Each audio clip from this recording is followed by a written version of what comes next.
Eto na naman si Renzo Bando sa laban nila ngayon kontra sa Samsung Seoul Thunders matapos ang magandang performance ito noong isang araw na nagpakita ng malulupit na galawan na naka-slam dunk pa noong isang araw na pinag-usapan hindi lang sa Korea pati na rin sa Pilipinas. Well, napakaganda ng simula ni Renzo Bando na naka-score agad ito ng 7 points sa first half pa lang. Meron nga itong magagandang depensa at scoring. Naka-score nga ito sa isang drive to the basket na floater at meron pa itong long range shot sa 3 para makatulong sa kanyang team. Kaya nga lang sa kalahati ng second quarter ay medyo nasaktan si Renzo Bando matapos nitong sumabay sa ere sa import ng kalaban. Kung titignan natin ang replay, nagkatamaan ng tuhod sa tuhod sina Renz at yung import ng Samsung. Delikado kasi mataas tumalon si Renz at prone ito sa injury. Pinagpag lang naman ito ni Renz at nakabalik naman sa bench pero ika-ika nga lang.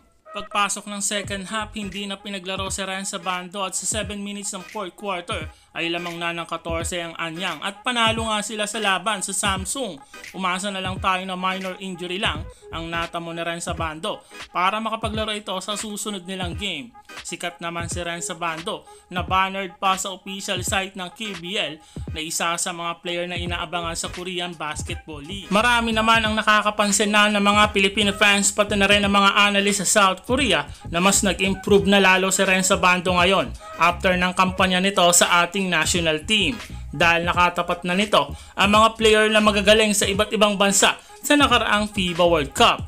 Nga pala pasok din si Renzo Bando sa mga pinakasikat na player ngayon sa Korean Basketball League base sa Dunga Sports. Pang number 1 nga ito sa listahan. Ang Red Booster Anyang at KBL gumawa pa ng special na highlights ni Renzo Bando sa ibang anggulo sa nagawa nito noong isang araw dahil sa ganda ng performance ito.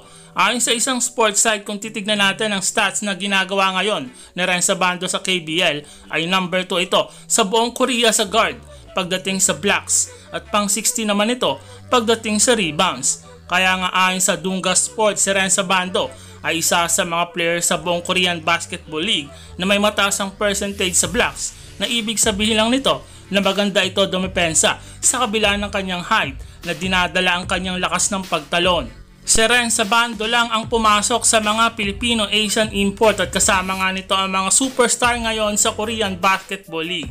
Patunay lang na minamahal na si Renzo Bando ng Korea dahil sa husay at magandang ipinapakita nito sa kanilang liga na nakaka-proud bilang isang Pilipino.